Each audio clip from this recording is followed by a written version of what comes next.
ठीक है। Real accounts का मतलब क्या होता है? All assets. ठीक है, जितनी भी एसेट्स हैं सारी। डेबिट व्हाट कम्स इन, कोई एसेट आएगी तो क्या कर लेना? डेबिट। कोई एसेट जाएगी तो क्या कर लेना उसको बेटा? पर्सनल अकाउंट मतलब ऑल पर्सन्स। पर्सन्स तीन होते थे, तीन टाइप के पर्सन्स होते थे। Natural, artificial, representative. कोई भी हो। अगर पर्सन है तो debit the receiver, credit the giver. अगर रियल अकाउंट्स एसेट है, debit what comes in, credit what goes out.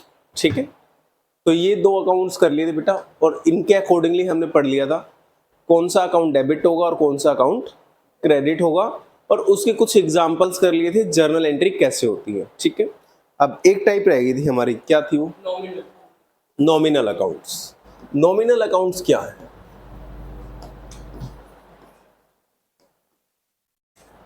बेटा? नॉमिनल अकाउंट्स का मतलब है ऑल एक्सपेंसेस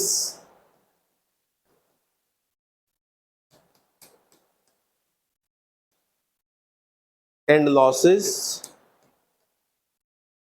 और ऑल इनकम एंड प्रॉफिट्स।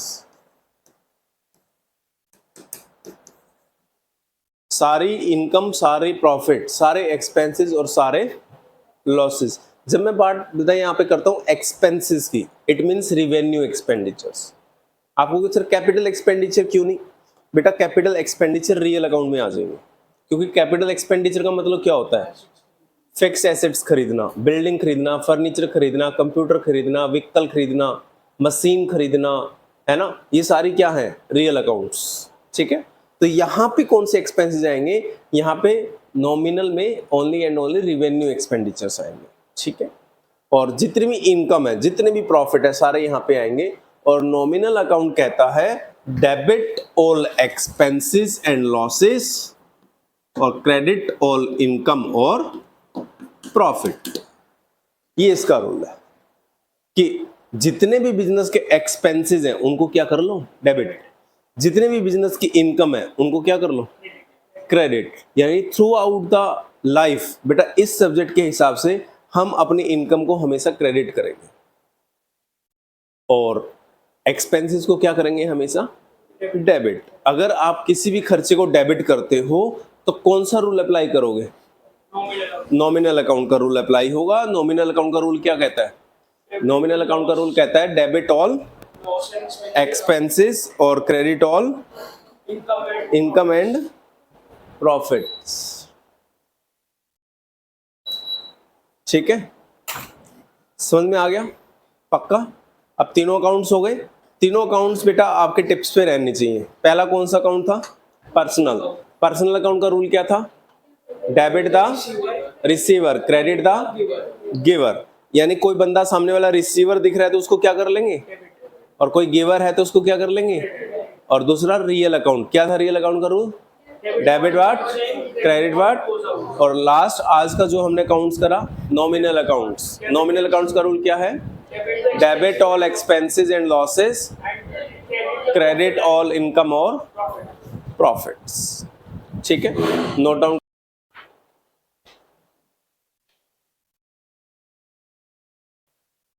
ठीक है, नॉमिनल अकाउंट के अंदर सारे खर्चों को डेबिट करना है और नॉमिनल अकाउंट के अंदर जितनी भी इनकम और प्रॉफिट होंगी उनको क्रेडिट करना है। ठीक है, कोई डाउट? चलो, अब इस चीज को बेटा याद रखना कि खर्चों को डेबिट करना है और इनकम को क्रेडिट करना है। ठीक है, तीनों अकाउंट्स आपको याद होने चाहिए। तीनों अकाउंट्स में कोई ना कोई एक अकाउंट्स अफेक्ट जरूर होगा। ठीक है, एक एग्जांपल ले रहा हूं मैं। सबसे पहले आप ये देखना कि इसके अंदर कौन कौन से अकाउंट अफेक्ट हो रहे हैं। तीन ही अकाउंट है। पहला अकाउंट कौन सा था? Personal account. दूसरा अकाउंट कौन सा है? रियल। तीसरा नॉमिनल। पर्सनल अकाउंट मतलब जहां भी पर्सन का नाम आ जाए समझ लेना पर्सनल अकाउंट अफेक्ट हो गया। दूसरा रियल का मतलब कोई भी एसेट आ जाए। एसेट में क्या क्या आ सकता है? कैश हो सकता है बेटा, बैंक हो सकता है, बिल्डिंग हो सकती है, कंप्यूटर हो सकता है, कोई भी एसेट। और तीसरा क्या कराया आज की क्लास में? नॉमिनल अकाउंट, नॉमिनल अकाउंट में क्या क्या आएगा, सारे एक्सपेंसेस छोड़ दो, एक्सपेंसेस के साथ लॉसेस अपने आप कवर हो जाएंगे एक्सपेंसेस के साथ, एक्सपेंसेस और income, expenses and income. Expenses क्या होंगे as per nominal account, debit, और इनकम क्या होंगी, क्रेडिट। एक एग्जांपल आपके सामने, रेंट फॉर ₹10,000 पेड, 10,000 रुपए का किराया हमने पे कर दिया, rent of ₹10,000 and for ₹10,000 paid. बताओ कौन कौन से अकाउंट अफेक्ट हो रहे हैं, तीन ही अकाउंट है बेटा, पर्सनल, रियल और nominal. Real and nominal. Real and nominal. Nominal, nominal में क्या है, सर लॉस, एक्सपेंस, एक्सपेंस क्या है, रेंट। रेंट।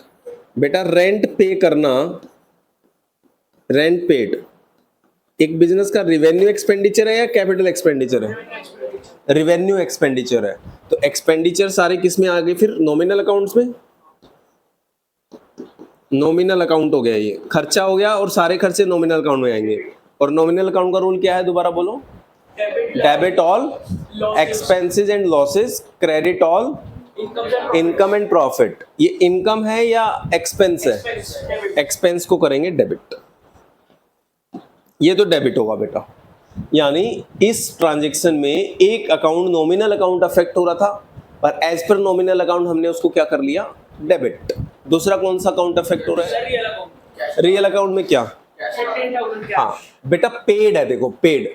अब पेड से आपको ना अलग से लिखने की जरूरत नहीं है कि कैश पेड, जब भी अकाउंट्स के अंदर पेड वर्ड हुआ तो आप समझ लेना कैश, रिसीव्ड वर्ड हुआ तब भी क्या समझ लेना, कैश। पेड का मतलब कैश गया और रिसीव्ड का मतलब कैश आया। तो बेटा यहां पे कैश अकाउंट अफेक्ट हुआ है, और कैश अकाउंट कौन सा अकाउंट है, रियल, नॉमिनल या पर्सनल, रियल अकाउंट। एसेट है इसलिए ये रियल अकाउंट है।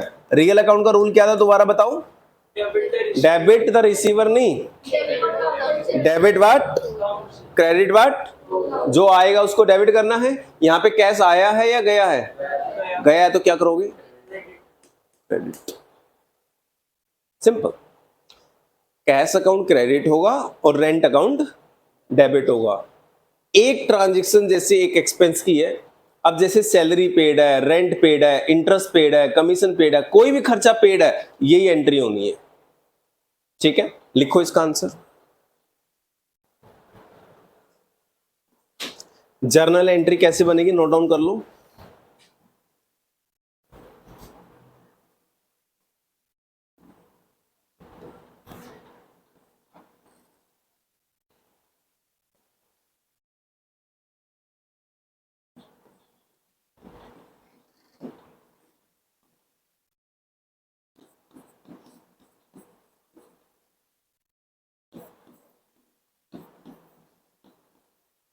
डेट मैंने दी नहीं इसलिए सीरियल नंबर ही लिख दिया अभी बेटा एक बार के लिए। रेंट अकाउंट डेबिट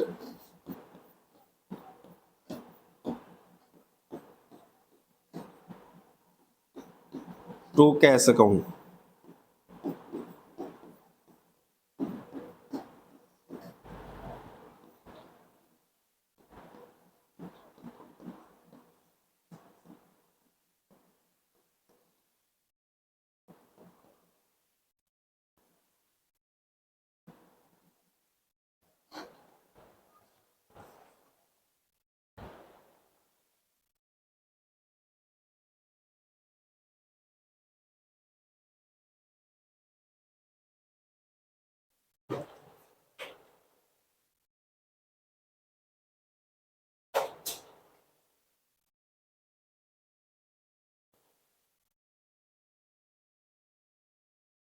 ठीक है। अब इसके अंदर रेंट अकाउंट डेबिट इसलिए हुआ है बेटा क्योंकि रेंट एक बिजनेस का एक्सपेंस है, और बिजनेस के एक्सपेंसेस के लिए नॉमिनल अकाउंट का रूल अप्लाई होता है। नॉमिनल अकाउंट कहता है डेबिट करो सारे एक्सपेंसेस को, क्रेडिट करो सारे इनकम को। अब अगर ये एक्सपेंस है तो हमने डेबिट कर लिया। कैश अकाउंट बेटा इसलिए क्रेडिट हुआ क्योंकि कैश एक एसेट है, एसेट्स के लिए रूल है रियल अकाउंट्स का। रियल अकाउंट कहता है debit what comes in, credit what goes out. पैसा आएगा तो डेबिट कर लो, पैसा जाएगा तो क्रेडिट कर लो। इस केस में पेड था, पेड का मतलब पैसा जा रहा था, तो इसलिए हमने कैश को क्या कर लिया, क्रेडिट। ठीक है, कर लोगे आराम से। लिखो नेक्स्ट क्वेश्चन, अपने आप करके दिखाना है आप लोगों को।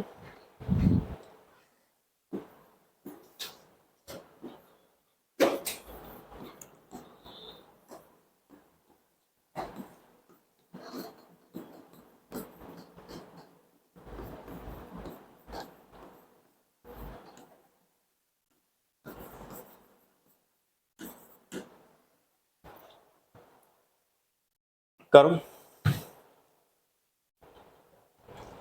अपने आप ट्राई करो सबसे पहले जर्नल एंट्री करने की, उसके बाद मैं करवाऊंगा, फिर देखें कौन कौन सही करके दिखाएगा।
कर लिया बेटा? सैलरी क्या है? नॉमिनल अकाउंट है, रियल अकाउंट है, पर्सनल अकाउंट है, क्या है सैलरी?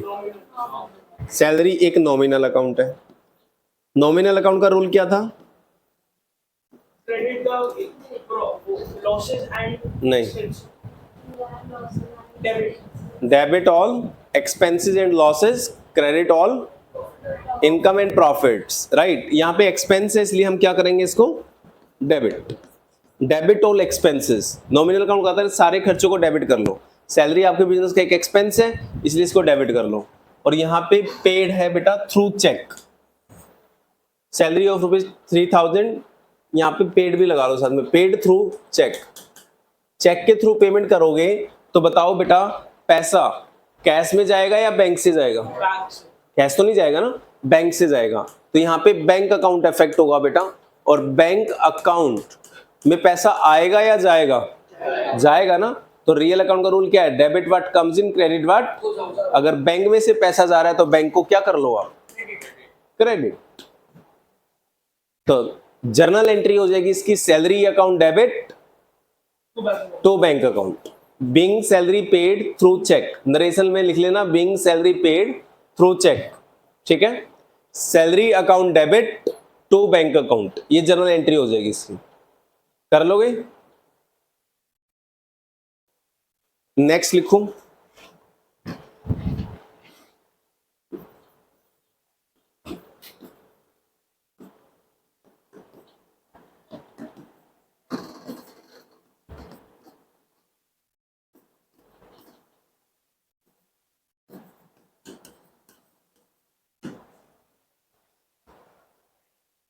करके दिखाओ इसको।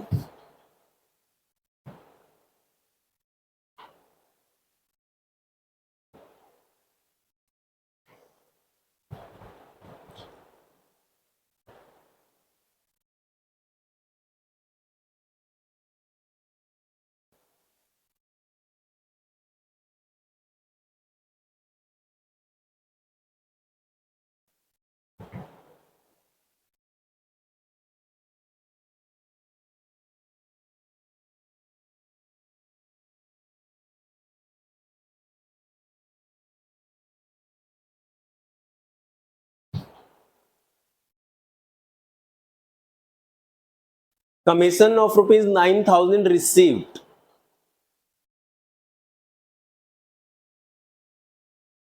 यहाँ पे 9,000 का कमीशन बेटा आपको मिला है। मैं आपसे पूछना चाहता हूं जो कमीशन आपको मिला है, ये कमीशन कौन सा अकाउंट है? नॉमिनल, रियल, कौन सा अकाउंट है? कमीशन एक नॉमिनल अकाउंट है बेटा। नॉमिनल अकाउंट में तो खर्चे भी होते हैं और इनकम भी होती है। नॉमिनल अकाउंट में तो सारे बिजनेस के एक्सपेंसेस भी आते हैं और इनकम भी आती है। यहाँ पे कमीशन क्या है, एक्सपेंस है या इनकम है? इनकम कैसे पता लगा? रिसीव्ड है। एक्सपेंसेस कभी मिलते नहीं है, एक्सपेंसेस के लिए तो पेड होता, बट अगर रिसीव्ड है it means this is your income. और as per nominal account income को क्या करते हो आप लोग? क्रेडिट करते हो। तो कमीशन अकाउंट क्या होगा? क्रेडिट होगा बेटा। कमीशन अकाउंट क्रेडिट होगा। यहां वर्ड है रिसीव्ड। क्या रिसीव्ड हुआ? फर्नीचर रिसीव्ड हुआ, कैश रिसीव्ड हुआ, बैंक रिसीव्ड, क्या? कैश अकाउंट रिसीव्ड हुआ, पैसे आए होंगे आपके पास। कैश अकाउंट एक बेटा एसेट है, यानी रियल अकाउंट। और रियल अकाउंट का रूल क्या कहता है? Debit what, credit what goes out. यहां पे पैसा आएगा या जाएगा? आएगा, तो इसलिए इसको क्या कर लेना आप? डेबिट। कैश अकाउंट डेबिट होगा बेटा क्योंकि पैसा आपके पास आएगा। तो जर्नल एंट्री क्या बन जाएगी इसकी? कैश अकाउंट डेबिट क्योंकि पैसा आ रहा है आपके पास 9,000 टू कमीशन। आगे रिसीव्ड वर्ड भी लगा दो बेशक से, कमीशन रिसीव्ड अकाउंट।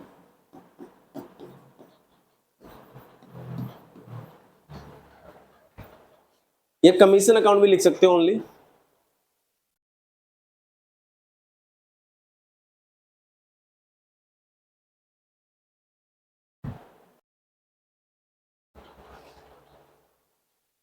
रख लो बेटा, सब चेक कर लेना।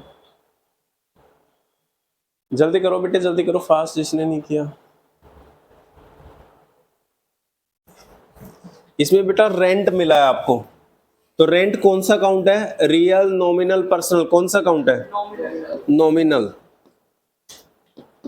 नॉमिनल अकाउंट में तो बेटा इनकम भी आते थे और एक्सपेंसेस भी आते थे। यहाँ पे रेंट क्या है? इनकम है या एक्सपेंस है? कैसे पता लगा इनकम है? रिसीव्ड हुआ है तो इनकम ही होगी, तो इनकम है बेटा ये। और इनकम को क्या करते हो आप लोग? क्रेडिट। तो रेंट अकाउंट तो क्रेडिट होगा बेटा क्योंकि ये इनकम है। अब आई बात रिसीव्ड की। क्या रिसीव्ड हुआ है बेटा? नहीं, बैंक में पैसा आया। रिसीव्ड मतलब थ्रू चेक। चेक के थ्रू पैसा आया है, तो चेक के थ्रू पैसा आने का मतलब मैं मान लूंगा बैंक में पैसा आया है। तो बैंक भी बेटा एक एसेट होती है, और एसेट्स के लिए भी रूल क्या है? रियल अकाउंट का रूल। क्या कहता था real account? Debit what comes in, credit what. यहां पे पैसा आया है इसलिए बैंक को हम क्या कर लेंगे? डेबिट। तो इसकी जर्नल एंट्री क्या हो जाएगी? Bank account debit to rent account. Rent को क्रेडिट करना है बेटा क्योंकि इनकम है। पैसा आया है इसलिए बैंक अकाउंट को क्या करना है? डेबिट। तो जर्नल एंट्री बना लो इसकी, bank account debit to rent account. ठीक है, बैंक अकाउंट डेबिट होगा, रेंट अकाउंट क्रेडिट होगा। कोई डाउट किसी को? कुछ पूछना चाहते हो बेटा इसमें? कोई डाउट नहीं है। ये बहुत बेसिक क्वेश्चंस है बेटा, अब धीरे धीरे टफ होते जाएंगे थोड़े थोड़े questions. Tough in the sense rule तो यही रहेंगे, राइट? जब जर्नल एंट्री आएगी तो सोच विचार करना पड़ेगा कौन कौन से अकाउंट अफेक्ट हुए हैं। बट अभी आप एक बार देख लो, कोई डाउट हो तो आपको। कोई डाउट नहीं है, आगे चल सकते हैं क्या? चलो नेक्स्ट लिखो।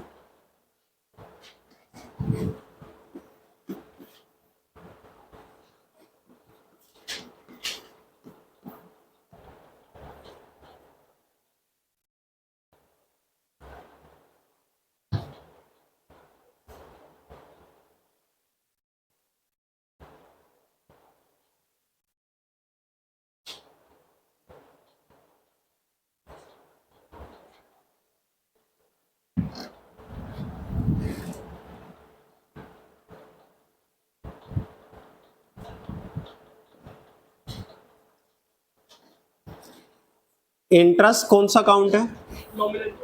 नॉमिनल अकाउंट है बेटा। नॉमिनल अकाउंट में क्या क्या आता है? बिजनेस के सारे एक्सपेंसेस और बिजनेस के सारे इनकम। यहां इनकम है या एक्सपेंस है? रिसीव्ड है तो इनकम ही होगी। और इनकम को क्या करते हो आप लोग? क्रेडिट।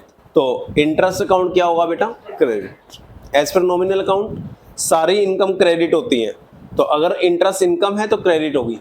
वर्ड है रिसीव्ड, तो रिसीव्ड का मतलब बैंक में पैसे आया होगा या कैश आया होगा?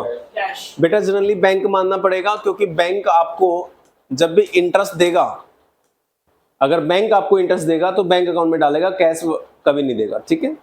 तो आप बेटा इसको डेबिट कर लेना, बैंक अकाउंट को। कैश अकाउंट को डेबिट मत करना, क्योंकि बैंक जब भी आपके साथ कोई ट्रांजेक्शन करेगा तो कैश में नहीं करेगा। बैंक जब भी आपको ब्याज देगा तो आपके बैंक अकाउंट में डाल देगा। अगर हमने किसी दे रखा हो तो हाँ, फिर आप कैश वर्ड यूज कर सकते हो, देन यू कैन। ये कह रहे सर हमने किसी को लोन दे रखा हो और वो हमें इंटरेस्ट दे रहा है तो कैश में दे सकते हैं ना, यस। बट बैंक अगर आपको इंटरेस्ट देगा, मान लो आपके बैंक अकाउंट में पैसे पड़े हैं या आपने बैंक में एफडी करा रखी है और बैंक आपको इंटरेस्ट दे रहा है, तो बेटा कभी भी बैंक आपको कैश नहीं देगा, आपके बैंक अकाउंट में डाल। बैंक में दिया एफडी का कैश एज्यूम करेंगे इंटरेस्ट, जनरली बैंक इंटरेस्ट ही होगा, ठीक है। Is there any doubt? Next,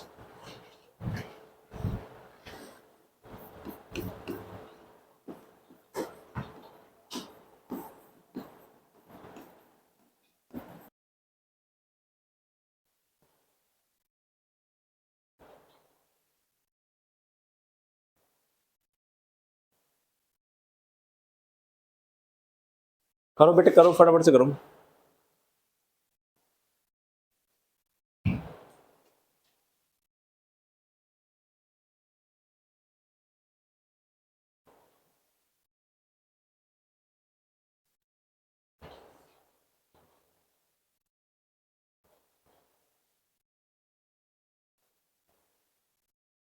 bank charges, बताओ बैंक चार्जेस कौन सा अकाउंट होगा बेटा?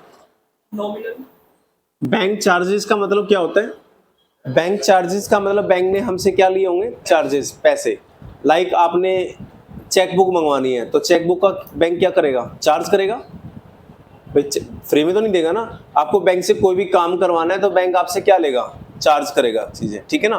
बैंक चार्जेस मतलब बैंक ने चार्जेस लिए हैं। मान लो आपका एक बैंक अकाउंट है जिसके अंदर 25,000 रुपए ऑन एन एवरेज बेसिस पे आपको पैसा रखना कंपलसरी है। मिनिमम बैलेंस कितना रखना कंपलसरी है बैंक में? मान लो 25,000। आप नहीं रख पा रहे हो on an average basis, bank में 25,000 पे नहीं होते आपके बैंक में, तो बैंक आपके पैसे कट करेगा नहीं करेगा? बैंक चार्जेस लगाएगा for not maintaining the bank account. Bank account को अच्छे से मेंटेन ना करने के बैंक आपको चार्ज लगा सकता है, that is called bank charges. Bank charges business के लिए एक एक्सपेंस है या इनकम है? एक्सपेंस हो गया ना। ये तो बैंक ने हमारे पैसे काट लिए तो हमारा एक्सपेंस हो गया, और as per nominal account expense को क्या करते हो आप लोग? तो बेटा बैंक चार्जेस अकाउंट डेबिट होगा, ठीक है। अब ये बैंक चार्जेस बेटा ये नहीं लिखा पे करें या नहीं करें, तो क्या एज्यूम करेंगे? पे कर लिए होंगे। जब भी बैंक को चार्ज लगाना होगा ना, जब भी बैंक को आपके ऊपर चार्ज लगाना होगा ना, बैंक आपसे पूछता नहीं है, लगा देता है। लगाने का मतलब आपका बैंक अकाउंट तो है ही बैंक के पास, आपके बैंक से पैसे काट लेता है। जब आपके पास बैंक स्टेटमेंट आती है ना, तब पता लगता है अरे यार ये क्या हो गया, ये तो 750 रुपए के चार्ज लगा रखे हैं बैंक ने। वहां नरेशन लिखी होती है क्यों लगा रखे हैं, या फिर आप कस्टमर केयर में फोन करके पूछते हो, या फिर ब्रांच में जाके पूछते हो कि भाई ये 750 रुपए के मेरे बैंक से पैसे क्यों काटे हैं आप लोगों ने। वो बताएंगे मैडम या सर आपके 750 रुपए इसलिए काटे हैं क्योंकि आपका ऑन एन एवरेज बेसिस पे बैंक बैलेंस मेंटेन्ड पिछले 3 महीने में नहीं हो रहा। आप बैंक में पैसे रखो, क्योंकि मिनिमम बैलेंस 25,000 है आपका, नहीं मेंटेन हो पा रहा, उसकी वजह से 750 रुपए 3 महीने के लगे, 250 रुपए महीना। तो डेफिनेटली बताओ ये पैसे आए होंगे आपके पास या गए होंगे? गए होंगे। कैश गया होगा या बैंक से पैसे गए होंगे? इट मींस ये 750 रुपए से बैंक अकाउंट अफेक्ट हुआ होगा बेटा, आपका कैश अकाउंट अफेक्ट नहीं हुआ होगा। और बैंक से पैसा आया होगा या गया होगा? और as per real account credit what goes out, जो जाएगा उसको क्रेडिट करते हैं। बैंक से पैसा जा रहा है आपके, तो आप क्रेडिट करोगे बैंक अकाउंट को, ठीक है। तो जर्नल एंट्री क्या बन जाएगी इसकी? Bank charges account debit to bank account, being bank charge ₹750 या being bank charges deducted from the bank, कुछ भी लिख लो।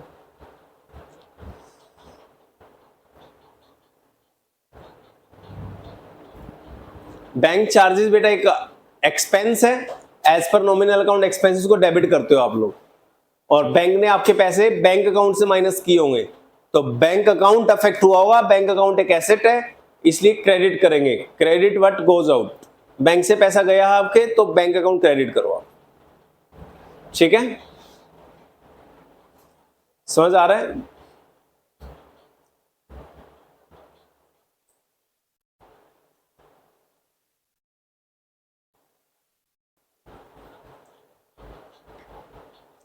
नेक्स्ट लिखो,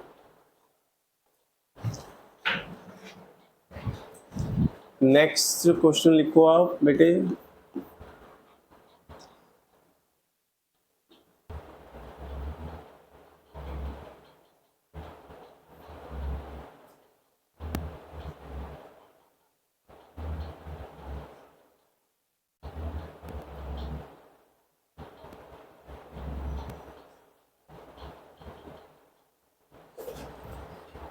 रिसीव्ड, बताओ रिसीव्ड लिखा है बेटा, क्या मिला होगा? रिसीव्ड, बैंक में पैसा आया होगा या कैश आया होगा?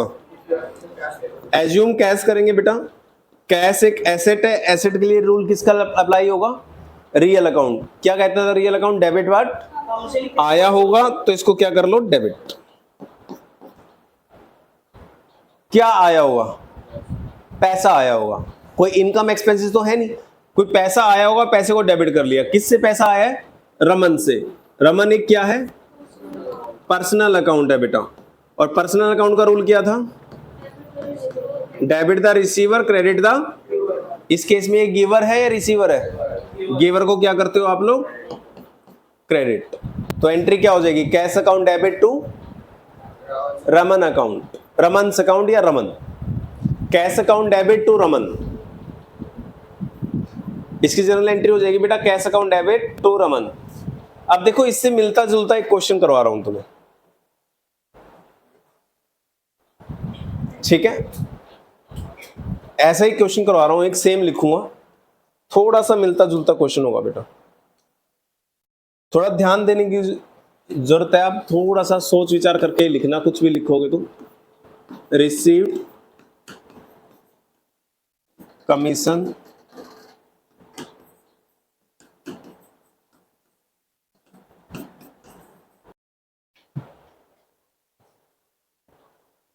करो, जल्दी करो, फास्ट।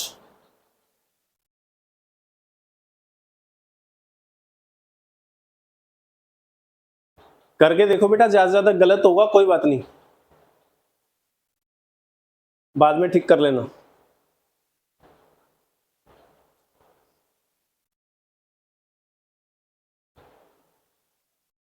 रिसीव्ड का मतलब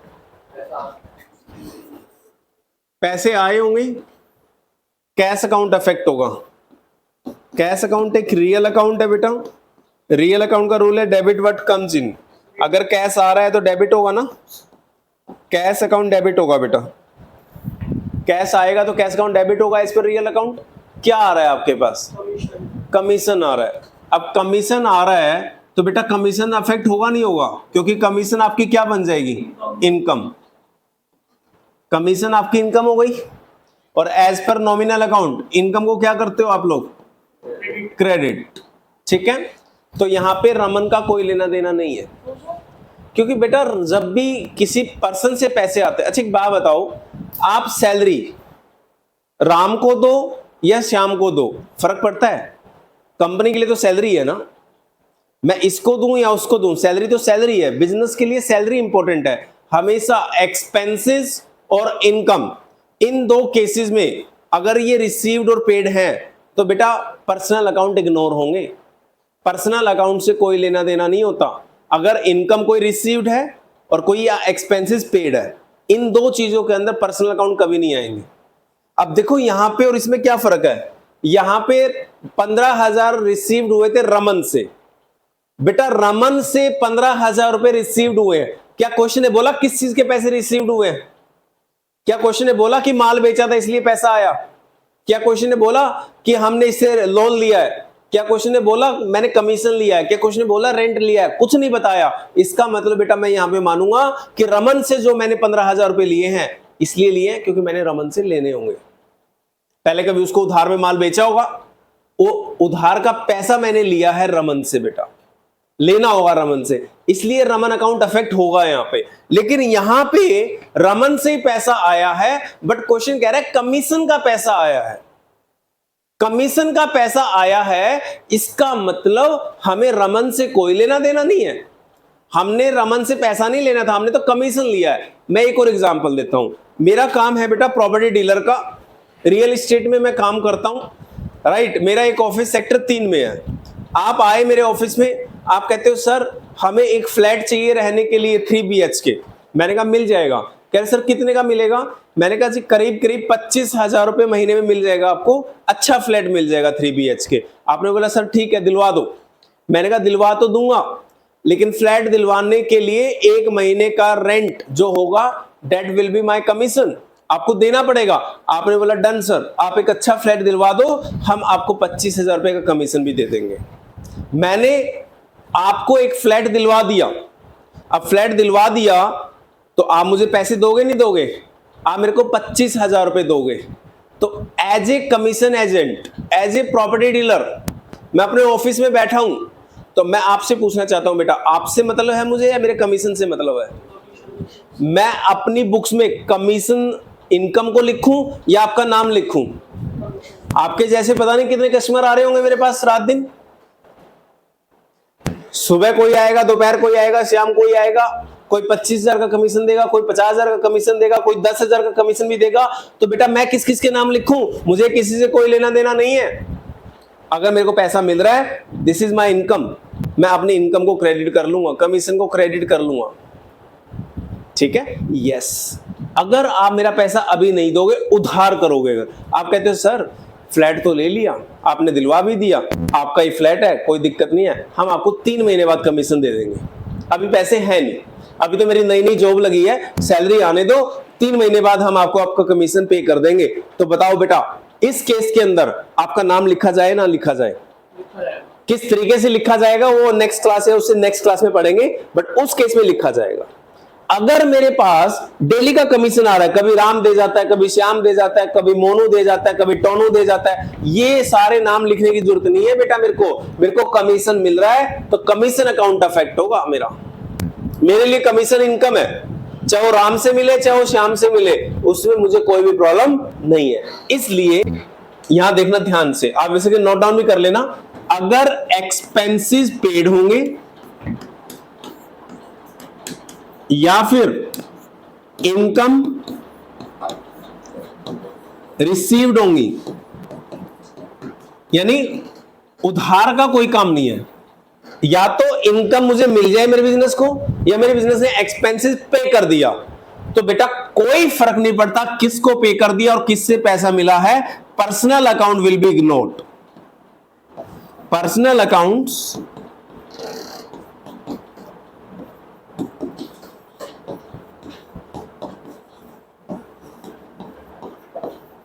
इग्नोर कर दिए जाएंगे बेटा। पर्सनल अकाउंट्स हमें नहीं लेना देना, राम से मिला है, श्याम से मिला है, मोहन से मिला है, टोहन से मिला है, हमें कमीशन मिला है ना, तो कमीशन हमारे लिए इंपॉर्टेंट है। सैलरी हमने राम को दी, श्याम को दी, टोहन को, बेटा हमारी कंपनी में 5,000 इंप्लॉई है, तो मैं किस किस के नाम डेबिट करूंगा? मेरे लिए एक्सपेंस है, चाहे सैलरी एमडी को दे दें हम, और चाहे सैलरी हमारी कंपनी के एक छोटे से छोटे वर्कर को दे दें हम, सैलरी हमारा एक्सपेंस है बेटा, हम सैलरी को डेबिट करेंगे, ठीक है। लेकिन in case of credit, in case of उधार, फिर पर्सनल अकाउंट आएंगे बेटा। उधार के केस में तो लिखना पड़ेगा ना किसका उधार बाकी है, इसलिए मैंने वर्ड लिखा है एक्सपेंसेस पेड या इनकम रिसीव्ड। हमारी इनकम हमें मिल जाए या एक्सपेंस हम पे कर दें, उस केस में पर्सनल अकाउंट इग्नोर होंगे हमेशा। पर्सनल अकाउंट से कोई लेना देना नहीं, कंफ्यूज मत हो जाना कि इसमें पर्सनल अकाउंट है, इसमें तो रमन लिखा हुआ है, रमन से लेना देना नहीं है, कमीशन मिला है, तो इनकम को प्रेफरेंस दो, पर्सनल अकाउंट को नहीं, ठीक है। सर ये प्रीवियस क्वेश्चन में इनकम भी मिली थी हमें, सॉरी हमें जो ये रिसीव थे 15,000 रमन से, वो तो इनकम कौन सी? जो हमें रमन से 15,000 मिले थे। नहीं, किसने बोला है भाई? ये कह रहे हैं रिसीव्ड 15,000 फ्रॉम रमन, ये भी इनकम है। कौन कह रहा है इसको इनकम? कहीं लिखा है इनकम है? 15,000 रुपए रमन से क्या आपको इसलिए नहीं मिल सकते क्योंकि आपको पैसा लेना है वहां? आपने 2 महीने पहले रमन को उधार में माल बेचा था, उसका पैसा दिया इसने, इनकम कैसे ले लोगे? इनकम तो इसको लेंगे, लिखा है साफ साफ, received commission, received rent, received interest, received dividend. अगर नाम लिखा हो ना, यस दिस इज इनकम, उसको इनकम ले सकते हो बेटा। इसमें इनकम कैसे ले लोगे आप? इसमें तो ये लिखा है रमन से 15,000 रुपए मिले। किसी से भी पैसा मिलना इनकम थोड़ी होती है? बताओ, इनकम होती है? नहीं। इनकम इसको कहेंगे, लिखा है कमीशन मिला है, इसको इनकम नहीं कह सकते आप। यही डिफरेंस है बेटा दोनों में। इसमें पर्सनल अकाउंट आएगा, इसमें पर्सनल अकाउंट नहीं आएगा क्योंकि कमीशन मिला है। हम कमीशन रिसीव्ड यानी इनकम को प्रेफरेंस देंगे over personal accounts. Personal account को इग्नोर कर दिया जाएगा, ठीक है। अब इसी प्रकार जैसे मैंने बोला, एक्सपेंसेस पेड और इनकम रिसीव्ड, इन दोनों केस में पर्सनल अकाउंट इग्नोर होंगे। इनकम के हिसाब से कर लिया, एक्सपेंसेस के हिसाब से करो। Salary,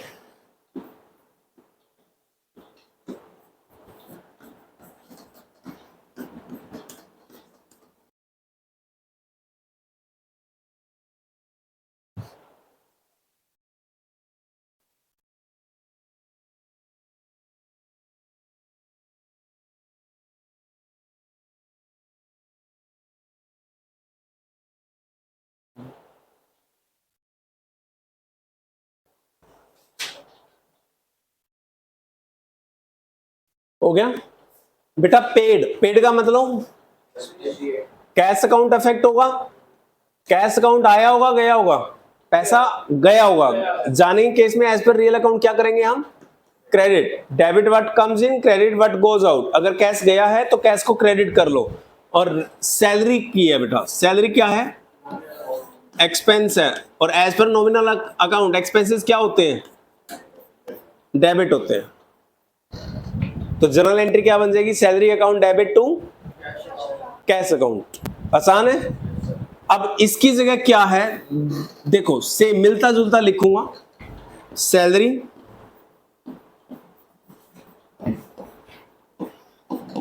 of ₹10,000 paid to Nandu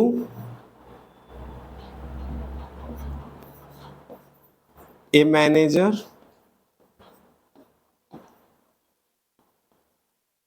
of company. Company का एक मैनेजर था नंदू, उसको आपने 10,000 रुपए की सैलरी पे करी। करो।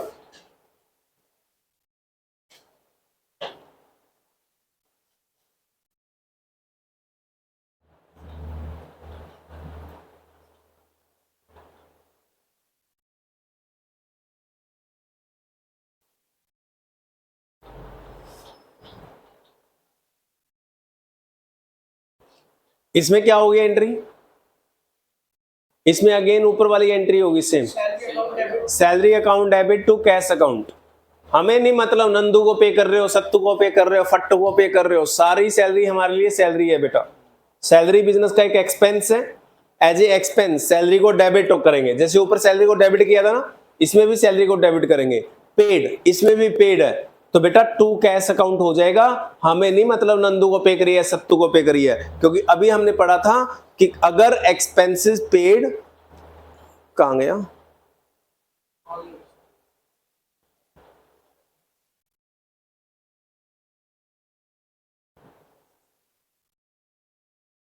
एक्सपेंसेस पेड या इनकम रिसीव्ड, इन दोनों केसेस में पर्सनल अकाउंट क्या कर दिए जाते हैं? इग्नोर कर दिए जाते हैं। क्लियर? अब बेटा जैसे आप लोगों ने ये तीनों अकाउंट्स पढ़ लिए, तीनों के रूल्स भी पढ़ लिए। 3 अकाउंट हैं, एक पर्सनल अकाउंट, रियल अकाउंट और नॉमिनल अकाउंट। तीनों के अकाउंट्स के रूल लगा के आप ये ट्रेस कर लेते हो कि किसको डेबिट करना है, किसको क्रेडिट करना है, ये डिफाइन कर लेते हो आप लोग। बट इससे भी आसान तरीका अगर कोई हो तो वो भी हमें आना चाहिए। जो अप्रोच मैंने अभी कराई है, दिस इज ट्रेडिशनल अप्रोच, सबसे पुरानी अप्रोच है बेटा, और आज भी यूज होती है, इसके बिना कुछ नहीं है। तो ये जो तीनों मेथड्स और तीनों रूल्स मैंने करवाए, ये बहुत अच्छे तरीके से यूज किए जाते हैं जर्नल एंट्री को करने के लिए, लेकिन मॉडर्न अप्रोच भी है आज की। उस अप्रोच के अकाउंट में रूल्स नहीं है, उसमें ये बता दिया गया कि ये एक्सपेंसेस डेबिट होंगे, ये क्रेडिट होंगे, ये चीज डेबिट होंगी, ये क्रेडिट होंगी। प्रॉफिट एंड लॉस में क्या क्या आ सकता है बताओगे? इनकम और एक्सपेंसेस, इनकम क्रेडिट हो जाएंगी, एक्सपेंसेस डेबिट हो जाएंगे, यही हुआ। बैलेंस शीट में क्या क्या आता है? एसेट्स, लायबिलिटी और कैपिटल, है ना। तो बिजनेस की सारी ट्रांजैक्शंस को 5 हिस्सों में बांट दिया गया। पीएनएल के हिसाब से 2, इनकम और एक्सपेंसेस, और बैलेंस शीट के हिसाब से 3, एसेट्स, लायबिलिटी और कैपिटल। यही आती थी अकाउंटिंग इक्वेशन में भी। तो बेटा इन पांचों में 1 2 3 4 5 एक्सपेंसेस, इनकम लिखो पहले, इनकम,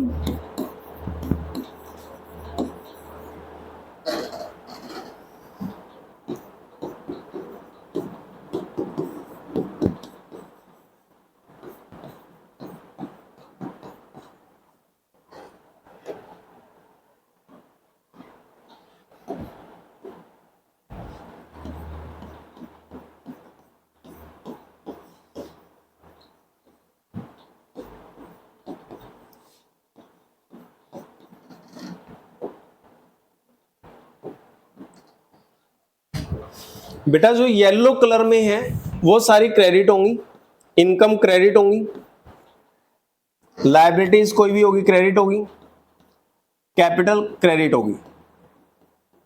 इनके बैलेंस क्रेडिट होते हैं, और जितनी भी एसेट्स हैं और एक्सपेंसेस हैं ये हमेशा क्या होती हैं?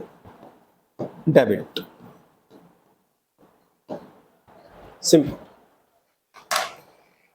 मॉडर्न अप्रोच के हिसाब से 5 पॉइंट बना दिए गए, इनकम, एक्सपेंसेस, एसेट, लायबिलिटी और कैपिटल। एक्सपेंसेस और एसेट्स, इन दो चीजों के बैलेंस हमेशा डेबिट होते हैं, इन दोनों चीजों के बैलेंस डेबिट होते हैं, और बाकी तीनों चीजों के बैलेंस क्या होते हैं? जनरली क्रेडिट होते हैं। ठीक है। कभी भी ट्रांजैक्शन मिले और आपको लगे इनकम है, क्रेडिट कर लो। कभी आपको ट्रांजैक्शन लगे लायबिलिटी है, लायबिलिटी को क्या कर लो? क्रेडिट कर लो। और कभी भी आपको लगे कोई एसेट आ रही है या एक्सपेंस हो रहा है तो क्या कर लो? डेबिट कर लो। ठीक है। तो ये रूल्स भी लिख लो मॉडर्न अप्रोच के अकॉर्डिंगली कि इनके बैलेंसेस कैसे कैसे होते हैं। दो चीजों के बैलेंस डेबिट है, एक्सपेंसेस और एसेट, बाकी क्रेडिट है बेटा। ठीक है। बट हम रूल्स वही फॉलो करते रहेंगे, साथ साथ इनकी हेल्प कभी लेने की जरूरत पड़ेगी तो लेंगे, लेकिन रूल वही होंगे तीनों हमारे आगे भी, इनके ऊपर हम शिफ्ट नहीं होंगे अभी। बट कभी अगर हेल्प लेने की जरूरत पड़े तो यहां से भी हेल्प ले सकते हो।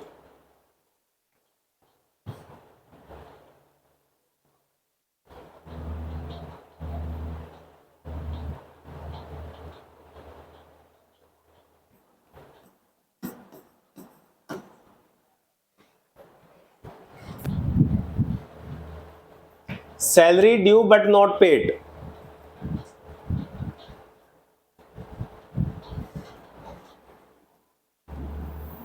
दो अकाउंट सोच के देखो कौन कौन से अकाउंट अफेक्ट होंगे।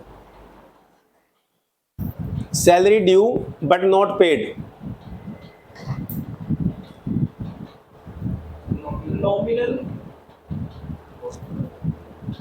Nominal, salary due but not paid, इसका मतलब क्या होता है?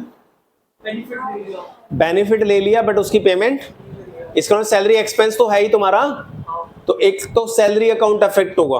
नॉमिनल, सैलरी आपका एक्सपेंस है बेटा, और एक्सपेंसेस के लिए नॉमिनल अकाउंट कहता है डेबिट कर लो, तो सैलरी तो डेबिट होगा ही होगा क्योंकि आपने बेनिफिट ले लिया।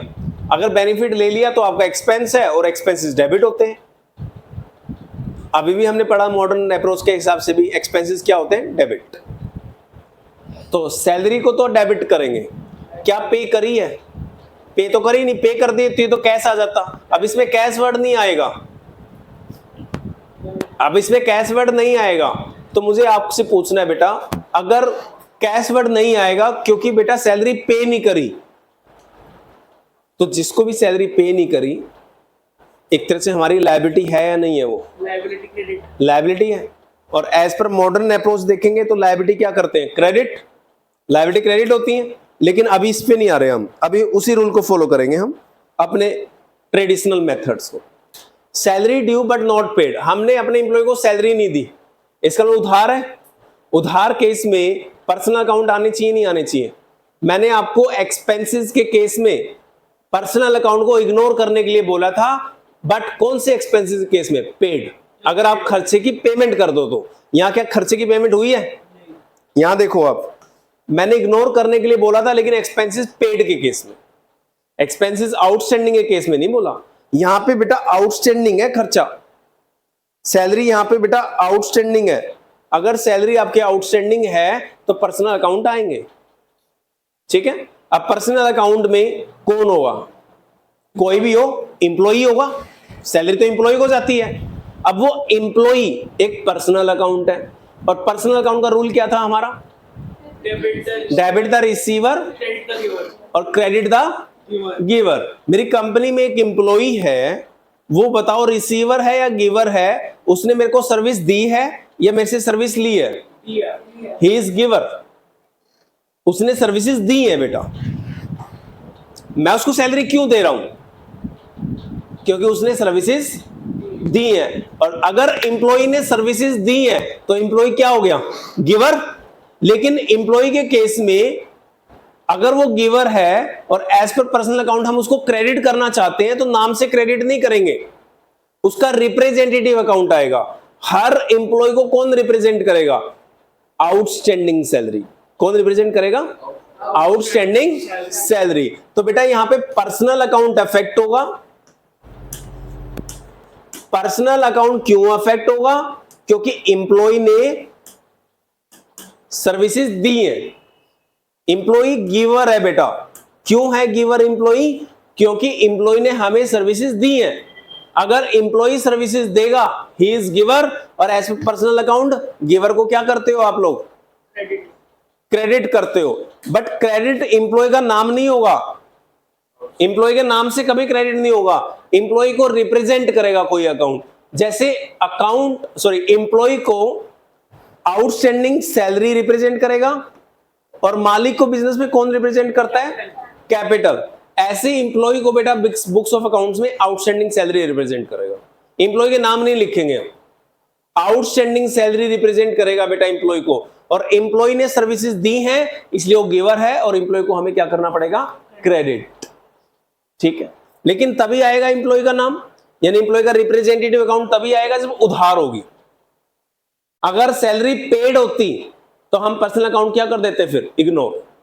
पर्सनल अकाउंट तभी आएंगे एक्सपेंसेस और इनकम के केस में जब उधार होगी, अदरवाइज नहीं आएंगे, ठीक है। तो सैलरी डेबिट होगा और आउटस्टैंडिंग सैलरी क्या होगी, क्रेडिट होगी। तो जर्नल एंट्री क्या बनाओगे इसकी, salary account debit to outstanding salary, लिखो सैलरी अकाउंट जर्नल एंट्री बनाओ इसकी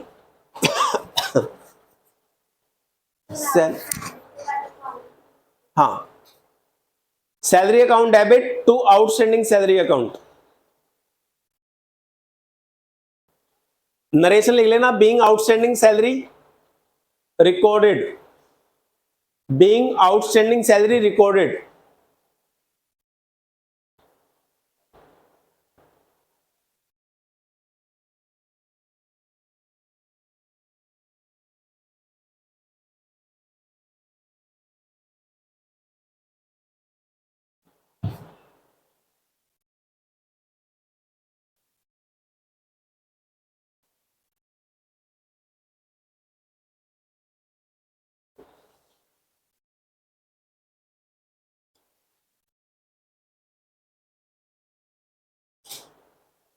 हो जाएगा। Rent due but not paid, इसका मतलब क्या होता है, rent due but not paid, rent due but not paid, इसका मतलब क्या है बेटे, कि रेंट का बेनिफिट तो ले लिया बट रेंट की पेमेंट, रेंट का बेनिफिट लेने का मतलब मान लो बेटा मैंने ये कोचिंग इंस्टीट्यूट किराए पे ले रखा है, राइट, मैंने यूज कर ली प्रॉपर्टी बट इसका किराया नहीं दिया इस साल का, तो rent due but not paid, rent due हो गया बट पे नहीं किया। अगर रेंट ड्यू हो गया इसका मतलब बेनिफिट ले लिया, आपका एक्सपेंस है, अगर आपने किसी एक्सपेंस का बेनिफिट ले लिया बेटा तो वो आपका एक्सपेंस है। रेंट एक आपका एक्सपेंस है और एज पर नॉमिनल अकाउंट सारे एक्सपेंसेस क्या होते हैं? डेबिट होते हैं। तो रेंट को डेबिट करोगे आप, ठीक है। अब ये बताओ एक्सपेंस पेड है या उधार है? पेड। पेड का है, ड्यू बट नॉट पेड, साफ साफ लिखा है नॉट पेड। अगर नॉट पेड ना भी लिखा ओनली रेंट ड्यू लिख के दे दे तो मैं अज्यूम यही करूंगा, rent due but not paid. अगर नॉट पेड ना भी लिखा हो ना तब भी यही माना जाएगा अगर ड्यू लिखा है तो, ठीक है ना। रेंट ड्यू लिख देता तब भी मैं यही मानता हूं ओनली। तो आपने अगर रेंट पे नहीं किया इसका मतलब उधार है खर्चे की, और एक्सपेंसेस के केस में अगर उधार आ जाए तो पर्सनल अकाउंट आएंगे, ठीक है। मैं आपसे पूछना चाहता हूं, मैंने ये प्रॉपर्टी किराए पे ले रखी है तो लैंडलॉर्ड जिसकी प्रॉपर्टी है वो बताओ गिवर है या रिसीवर है? क्या मिला है उसको? अगर आप रिसीवर कहते हो तो क्या मिला उसको बताओ? कहां दिया मैंने रेंट? नॉट पेड लिख रहा हूं। हाँ, उसने मेरे को बेटा रहने के लिए काम करने के लिए कोई प्रॉपर्टी दी है तो क्या है वो? अगर मैं कहता हूं भाई 1 घंटे के लिए आप अपनी बाइक दे दो मेरे को, आप कहते हो सर ले लो कोई बात नहीं, तो आप कौन हो? रिसीवर हो गिवर हो? गिवर हो। आपने 1 घंटे के लिए मेरे को फैसिलिटी दी है। कोई बच्चा कहता है सर आपको कहां दिया है मकान? मकान देने का मतलब होता है आपके नाम पे करवा देना, नाम करवा देना ही नहीं होता गिवर, फैसिलिटी देना भी तो गिवर होता है। आपने मेरे को 1 घंटे के लिए आपकी स्कूटी दे दी तो क्या स्कूटी नाम करवा दी? नहीं ना, फिर भी फैसिलिटी तो दे दी ना 1 घंटे की, तो आप गिवर हो बेटा। तो मैंने अगर ये रेंट पे प्रॉपर्टी ले रखी है तो इस प्रॉपर्टी का जो लैंडलॉर्ड है वो गिवर है, और पर्सनल अकाउंट में गिवर को क्या करते हैं? क्रेडिट करते हैं। लेकिन यहां पे लैंडलॉर्ड आएगा या आउटस्टैंडिंग रेंट आएगा? आउटस्टैंडिंग रेंट आएगा। आउटस्टैंडिंग रेंट क्रेडिट होगा क्योंकि बेटा मकान मालिक गिवर है, उसने हमें प्रॉपर्टी दे रखी है, ठीक है। और पर्सनल अकाउंट का रूल लगाएंगे तो गिवर को क्या करते हैं? क्रेडिट, बट नाम क्रेडिट ना करके आउटस्टैंडिंग वर्ड लगाएंगे। आउटस्टैंडिंग रेंट यहां लिख रहा हूं, outstanding rent representing the owner.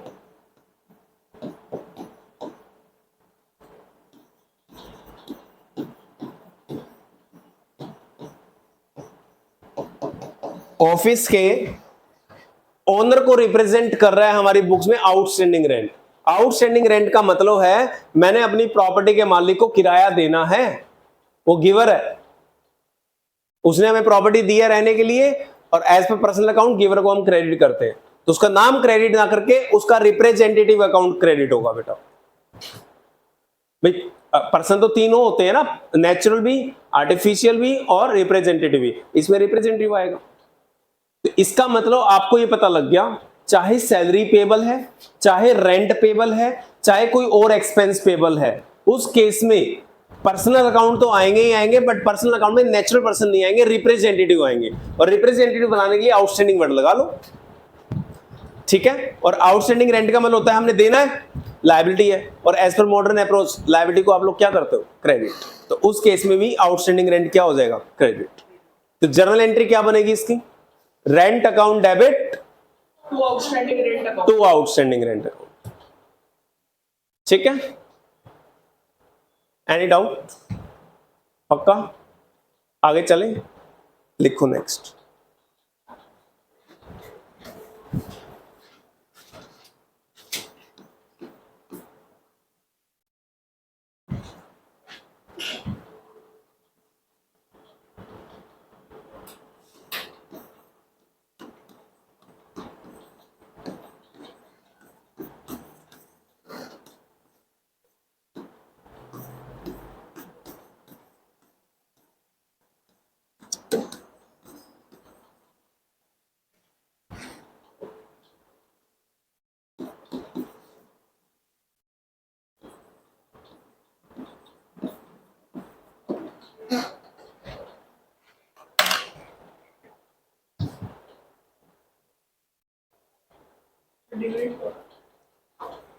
Dividend क्या होता है बेटा?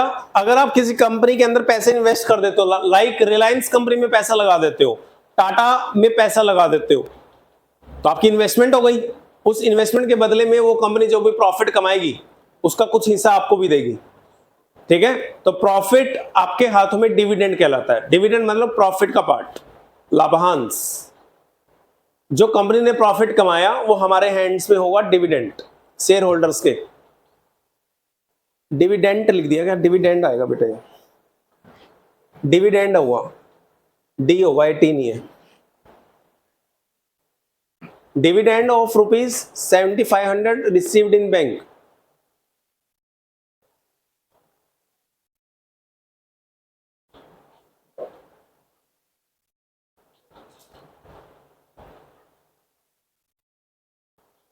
डिविडेंड आपको मिला है बेटा, बताओ डिविडेंड क्या होगा? इनकम होगी या एक्सपेंस होगा?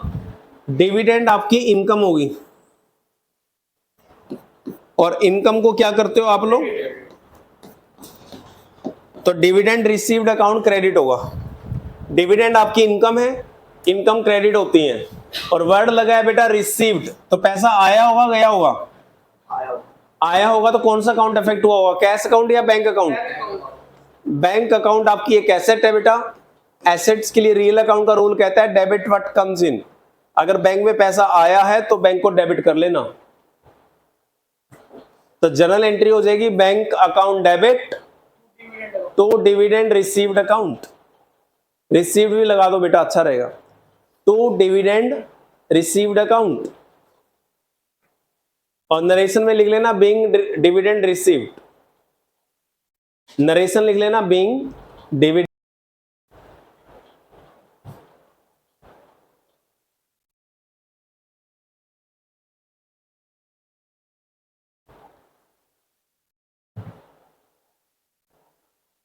क्या होगा बताओ? Received 19,000 from Shyam on his account for ₹20,000। आपको बेटा श्याम से 19,000 रुपए मिले, उसके अकाउंट में 20,000 रुपए लेने थे आपने। ऑन हिज अकाउंट, उसका अकाउंट के अकॉर्डिंगली 20 लेना है, बट अभी 19 मिले हैं। तो बताओ 1,000 रुपए मिलेंगे या छोड़ दिए? मिलेंगे। कहीं भी फुल सेटलमेंट नहीं लिखी, सेटलमेंट तो नहीं लिखी ना, इसका मतलब ये अकाउंट अभी सेटल नहीं हुआ। इससे 20,000 लेने थे, 19,000 रुपए मिल गए हैं। तो अभी 19 की एंट्री करेंगे या 20 की करेंगे? अगर 19,000 आया तो 19 की एंट्री करेंगे ना। रिसीव्ड लिखा है, क्या मिला होगा बेटा रिसीव्ड में? कैश। तो क्या होगा? डेबिट होगा क्रेडिट होगा? एक एसेट है और एसेट के रूल क्या होते हैं? Debit what? डेबिट होगा, कैश आया होगा। तो अब कोई इनकम तो नहीं आई है, कमीशन तो नहीं आया, इनकम नहीं आई ना, तो पर्सनल अकाउंट आएंगे। फिर पर्सनल अकाउंट इग्नोर होते हैं इनकम और एक्सपेंसेस के केस में। यहाँ पे कोई इनकम वगैरह नहीं है, यहाँ तो हमने श्याम से पैसा लेना था, पैसा आ गया, तो पर्सनल अकाउंट है श्याम। और पर्सनल अकाउंट क्या कहता है? यहाँ पे गिवर है रिसीवर है श्याम। गिवर को क्या करोगे? श्याम को क्रेडिट कर लो बेटे। क्या एंट्री हो जाएगी? Cash account debit 19,000 to Shyam's account 19,000। 19 मिला, 19 की एंट्री कर लो आप, ठीक है।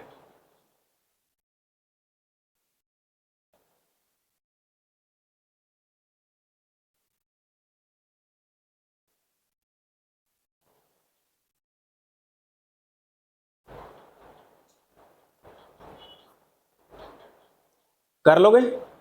अब इसी क्वेश्चन को थोड़ा चेंज अगर मैं कर दूं, ध्यान देना थोड़ा सा बेटे।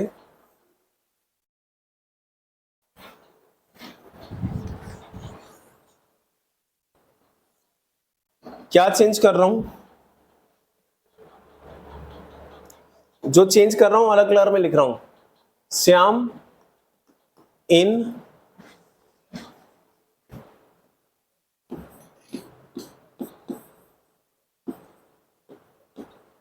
Settlement of his account. थोड़ी सी लैंग्वेज चेंज कर दी। आपको 19,000 रुपए मिले हैं श्याम से in settlement of his account for ₹20,000। In settlement of his account, उसका अकाउंट सेटल कर दिया। इसका मतलब कि उसका अकाउंट हमने खत्म कर दिया। हमने 20,000 देने थे, 20,000 के अकाउंट को सेटलमेंट करने के लिए, सेटल मतलब उसका अकाउंट क्लोज करने के लिए कितना पैसा मिल गया, देने थे सॉरी लेने थे 19,000 रुपए लेने थे, तो सॉरी 20 लेने थे, तो कितने मिल गए आपको फुल सेटलमेंट में। फुल लिखा नहीं बट सेटलमेंट है तो फुल सेटलमेंट ही मानेंगे। 20 के बदले आपको 19,000 मिल गए, तो कैश अकाउंट आएगा नहीं आएगा? कैश अकाउंट कितना आएगा बेटा? इस ट्रांजेक्शन में 3 अकाउंट आएंगे। कैश अकाउंट कितना आएगा? 19,000। डेबिट होगा क्रेडिट होगा? क्योंकि पैसा आ रहा है तो डेबिट ही होगा बेटा, है ना। मैं आपसे पूछना चाहता हूं, आपने पैसा कितना लेना था 20,000 और लिया कितना? क्या 1000 आएगा आपके पास? अब 1000 माफ कर दिया? माफ नहीं कर दिया, 1000 रुपए आपने डिस्काउंट दे दिया। क्या दे दिया? डिस्काउंट दे दिया। डिस्काउंट दिया है या डिस्काउंट मिला है? दिया है, आपने डिस्काउंट दिया है, दिया है। डिस्काउंट देना आपके लिए लॉस है, नॉमिनल अमाउंट। एक्सपेंस हो गया आपका। आपने 20 लेने थे बेटा, 20,000 के बदले में आप ओनली 19,000 में काम चला रहे हो, तो 1000 रुपए आपका कैश डिस्काउंट हो गया। कौन सा डिस्काउंट हो गया? ट्रेड डिस्काउंट नहीं है ये माल बेचने के लिए डिस्काउंट नहीं दिया गया, ये पैसा लेने के लिए डिस्काउंट दिया गया है। कैश डिस्काउंट है और कैश डिस्काउंट आपका लॉस होता है, और as per nominal account losses क्या होते हैं? डेबिट। तो एक अकाउंट है जिसका नाम है बेटा डिस्काउंट अलाउड। आपने डिस्काउंट अलाउ किया है उसको। डिस्काउंट अलाउड आपका बेटा एक्सपेंस है 1000 रुपए का, और अगर 1000 रुपए का एक्सपेंस है तो एक्सपेंसेस क्या होते हैं? डेबिट। यानी ये भी डेबिट होगा और ये भी डेबिट होगा। चलिए लॉस नहीं होगा। हाँ लॉस मान लो, लॉस है बेटे कोई नहीं, लेकिन होगा तो डेबिट ही। तो कैश अकाउंट भी डेबिट होगा, डिस्काउंट अलाउड भी डेबिट होगा। इसमें श्याम बताओ बेटा गिवर है या नहीं है? गिवर तो है वो, है ना। तो श्याम अगर गिवर है, गिवर को क्या करते हो आप लोग? क्रेडिट करते हो गिवर को, है ना। मैं आपसे पूछना चाहता हूं कितने रुपए क्रेडिट होना चाहिए? 20,000। उतने रुपए क्रेडिट होगा जितना श्याम ने आपको पैसा एक तरह से दे दिया। तो माना तो ये जाएगा ना श्याम ने तो 20 दे दिए, 20 के बदले 19 दे दिए, तो आपकी लायबिलिटी कितनी खत्म हो गई? 20 ना। तो हम क्या मानेंगे? हमें श्याम से कितना पैसा मिल गया एक तरह से? 20। 19 नहीं मानोगे आप, 20 मिल गया एक तरह से आपको। अब आप आगे जाके ये नहीं कह सकते जी 1000 रुपए लाओ, अब नहीं मांग सकते 1000 रुपए उससे, क्योंकि सेटलमेंट हो गई। सेटलमेंट मतलब खत्म। तो 20,000 आएगा बेटा क्रेडिट में। आप देखो 3 अकाउंट नहीं, ड्यूअल एस्पेक्ट ही है, 2 ही अकाउंट अफेक्ट हुए। डेबिट का टोटल कितना है? 20,000। क्रेडिट का टोटल कितना है? जनरल एंट्री मैच करेगी। डेबिट भी 20 है, क्रेडिट भी 20 है, ठीक है। तो अगर आपको फुल सेटलमेंट में कभी पैसा मिलता है तो समझ जाना जितना पैसा कम आएगा दैट इज योर लॉस, और as per nominal account losses क्या होते हैं? डेबिट। तो इसमें डिस्काउंट अलाउड डेबिट होगा बेटा, आपका एक्सपेंस है। करो इसकी जर्नल एंट्री, क्या करोगे? क्या होगी इसकी journal entry? Cash account debit,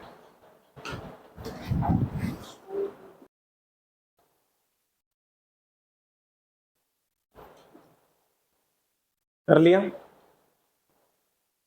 करो जल्दी करो, फास्ट।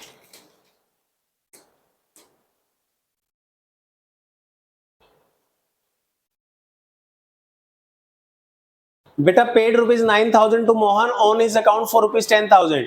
मोहन के 10,000 के अकाउंट पे आपने 9,000 रुपए पे कर दिए, तो बताओ फुल सेटलमेंट है या 1000 रुपए बाद में करने पड़ेंगे? बाद में करने पड़ेंगे ना। तो फिर 10,000 को भूल जाओ। आपने कितना पैसा दिया है बस ये बताओ। 9,000 की एंट्री होगी। फिर पेड का मतलब बताओ पैसा आएगा या जाएगा? जाने से कौन सा अकाउंट अफेक्ट होगा? Cash account. कैश अकाउंट कौन सा अकाउंट है? एक रियल अकाउंट है। रियल अकाउंट का रूल क्या है? डेबिट बाट क्रेडिट बाट, आएगा या जाएगा? जाने को क्या करते हैं? तो कैश अकाउंट क्रेडिट होगा बेटा, टू कैश अकाउंट होगा। तो डेबिट में क्या आएगा? किसको पैसा गया है? ये मोहन कौन सा अकाउंट है? एक पर्सनल अकाउंट है बेटा। अगर मोहन एक पर्सनल अकाउंट है, और पर्सनल अकाउंट का रूल क्या होता है? Debit the receiver. मोहन को पैसे दिए हैं, मोहन रिसीवर है गिवर है? तो क्या करेंगे? रिसीवर को डेबिट करते हैं। मोहन डेबिट होगा बेटा, तो क्या जर्नल एंट्री करोगे? Mohan debit, Mohan's account debit cash account. To cash account, इसकी जर्नल एंट्री हो जाएगी।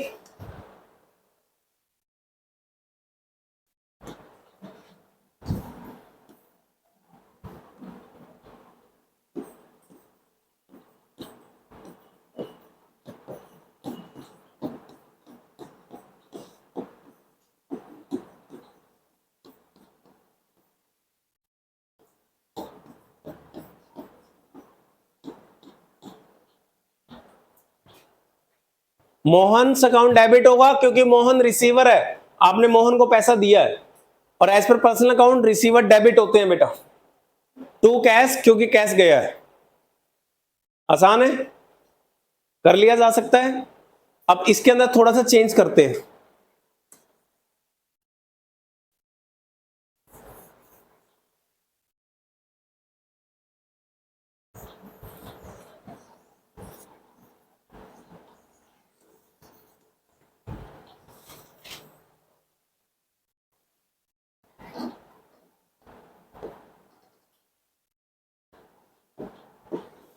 paid rupees 9,000 to Mohan in settlement.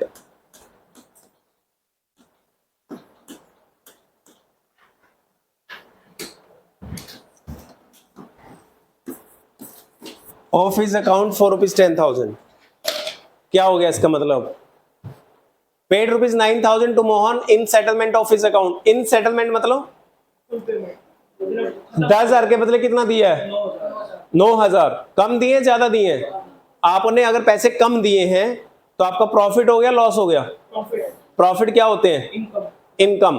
तो मेरे को बताना प्लीज, ये डिस्काउंट अलाउड में आएगा तुम्हारे लिए या डिस्काउंट रिसीव्ड में आएगा? Discount receive. आपको डिस्काउंट मिला है बेटा, इनकम है आपकी, तो एक अकाउंट तो अफेक्ट होगा पेड। पेड मतलब कैश अकाउंट, 9,000 रुपीज क्रेडिट होंगे। Nominal account. एक बेटा मोहन अकाउंट अफेक्ट होगा, पर्सनल अकाउंट। रिसीवर है वो, और रिसीवर डेबिट होगा बेटा। कितने रुपए से डेबिट होगा? 10,500। 10,000 रुपए से। 10,000 से डेबिट होगा मोहन, रिसीवर है, और एक बेटा डिस्काउंट रिसीव्ड होगा यहां पे। डिस्काउंट रिसीव्ड आपकी इनकम है क्रेडिट। 1,000 रुपए की, क्रेडिट होगी।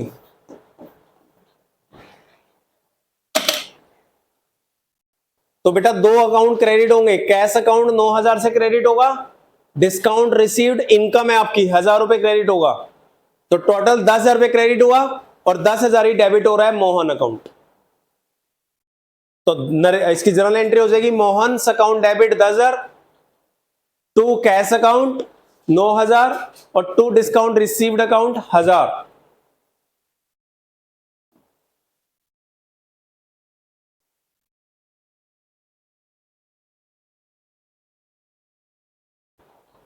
हो जाएगा?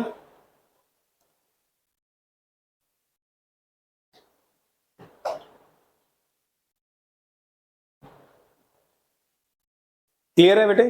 किसी को डाउट? ठीक है। अब बेटा देखो, ये चैप्टर हम शुरुआत कर चुके हैं। आने वाली जर्नल की 3 क्लास, तीनों क्लास मॉर्निंग लूंगा जर्नल की, इवनिंग में नहीं कराऊंगा जर्नल। आने वाली 3 क्लास और तीनों मॉर्निंग की क्लास बेटा, इन 3 क्लासेस के अंदर जर्नल आपका 90% तक कवर हो जाएगा। यानी अगली 3 क्लास अगर आपको समझ में आ गई तो समझ लो आपको जर्नल समझ में आ गया, फिर लाइफ टाइम तक जर्नल में कभी प्रॉब्लम नहीं आएगी। जर्नल की शुरुआत हो चुकी है। अगर अभी तक के क्वेश्चंस आप इजीली कर पा रहे हो, इजीली का मतलब 60-70% भी कर पा रहे हो, थोड़ा थोड़ा तो गलत होगा ही क्योंकि प्रैक्टिस नहीं हुई अभी। 60 से 70% क्वेश्चन अगर आप कर पा रहे हो अभी तक, इट मींस आपको जर्नल समझ आ गया बेटा, ठीक है ना। तो आपको जर्नल मॉर्निंग क्लासेस में ही कराऊंगा, लेकिन बेटा मेरे लिए चिंता जर्नल नहीं है, चिंताजनक बात है कि जितना सिलेबस मैं आपको करवा चुका हूं उतना सिलेबस अभी तक हमें अच्छे से नहीं आता। हम क्या करें कि जितना सिलेबस हमने कर लिया उस सिलेबस को हम कवर करें, उस सिलेबस को हम प्रैक्टिस करें, उस सिलेबस की टेस्ट दें और कमियां को दूर करें। 20 दिन के बाद आपके स्कूल्स खुल जाएंगे। जैसे बेटा स्कूल्स खुलेंगे तो तुम्हारे ऊपर एक बर्डन डाल दिया जाएगा कि यूटी होंगे, और उन यूटी में बेटा आपको प्रैक्टिस करने का टाइम नहीं मिलेगा। अगर आप सोचते हो कि स्कूल खुलने के बाद हम मेहनत कर लेंगे, यू कांट। एकदम से ऊपर आपके ऊपर बर्डन आएगा और जिसमें 5-6 सब्जेक्टों के आपके यूटी स्टार्ट होंगे और बैक टू बैक होंगे डेली। कोई छुट्टियां नहीं अलाउ करेगा स्कूल।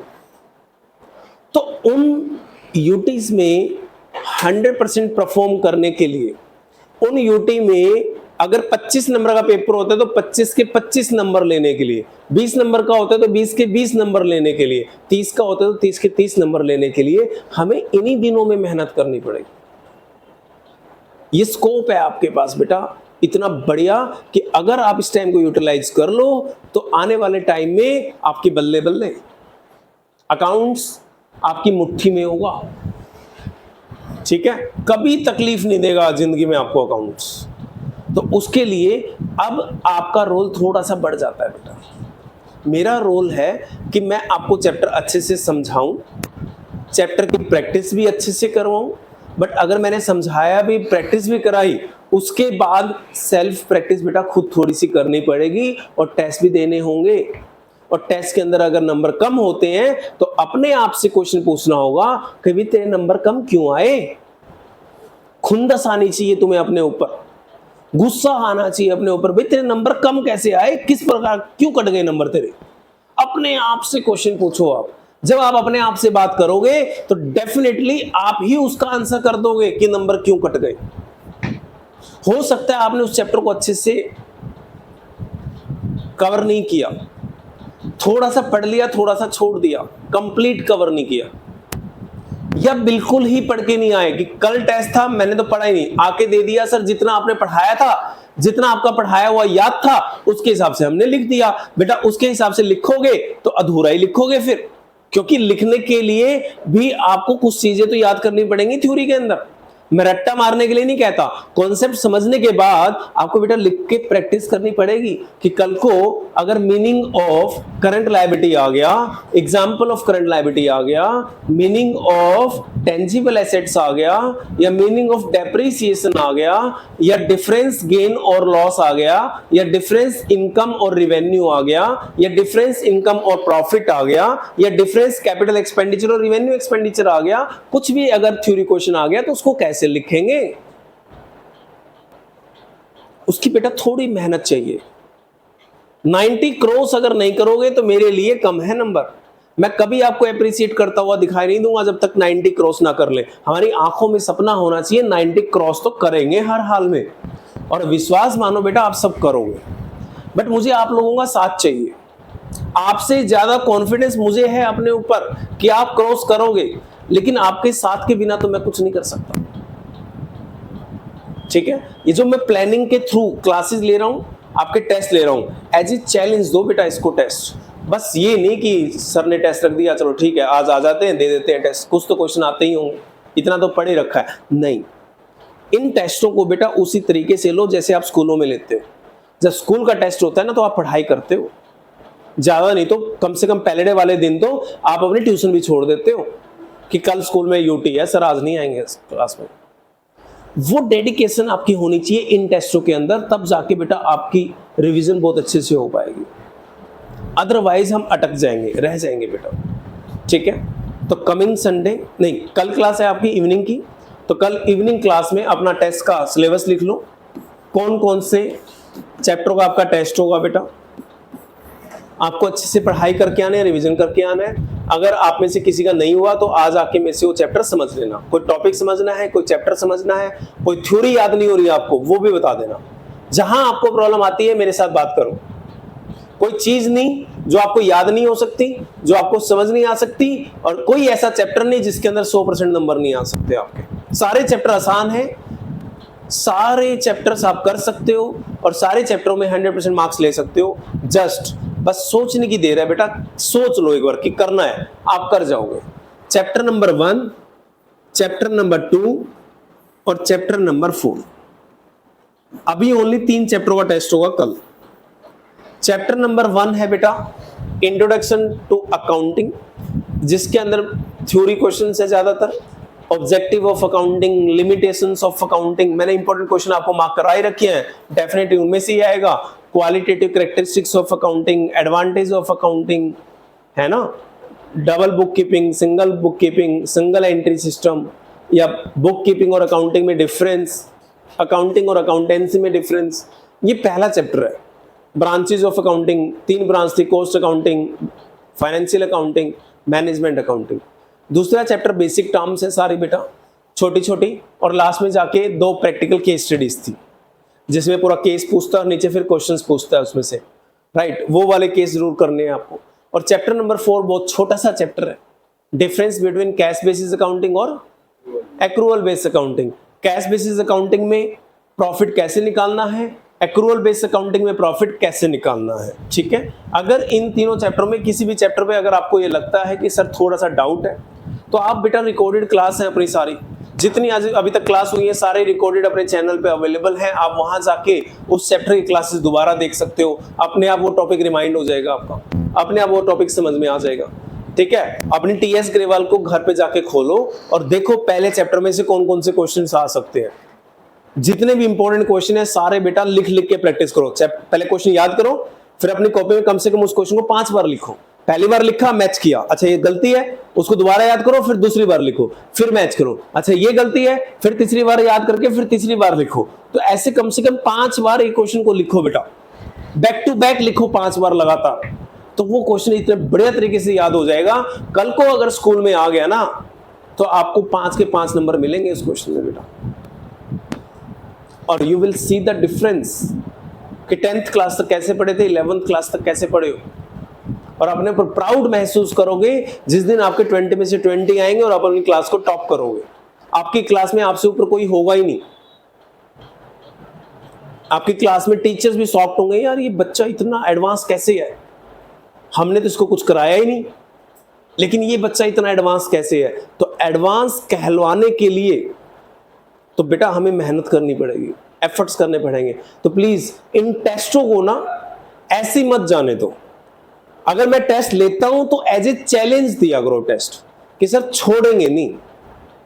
इन 3 चैप्टरों का टेस्ट है तो कल एज ए चैलेंज लेके टेस्ट देंगे और पूरे नंबर लेके दिखाएंगे आपको, ठीक है। और नंबर अगर पूरे नहीं आ पाते कोई बात नहीं, टेंशन नहीं लेने की। जितने % नंबर आते हैं ना उनको साइड कर दिया करो, जितने नंबर कट गए ना उनके ऊपर काम किया कि यार नंबर कट कैसे गया। पूछा करो सर से, गलतियां चेक करके देते हैं सर सब कि सर ये नंबर काट लिया आपने 2, क्यों काट लिए नंबर, वो बताएंगे कि आपने इस तरीके से लिखना, थोड़ा और बढ़िया से लिखो, ठीक है, अगली बार इससे बढ़िया लिख के दिखाएंगे। तो उसके अंदर बेटा जितनी आपकी कमियां होंगी धीरे धीरे दूर होती चली जाएंगी। जो चैप्टर आपके वीक होंगे वो स्ट्रॉन्ग होते चले जाएंगे। जो क्वेश्चंस आपको समझ नहीं आए होंगे बट टेस्ट में अगर फंस गए आप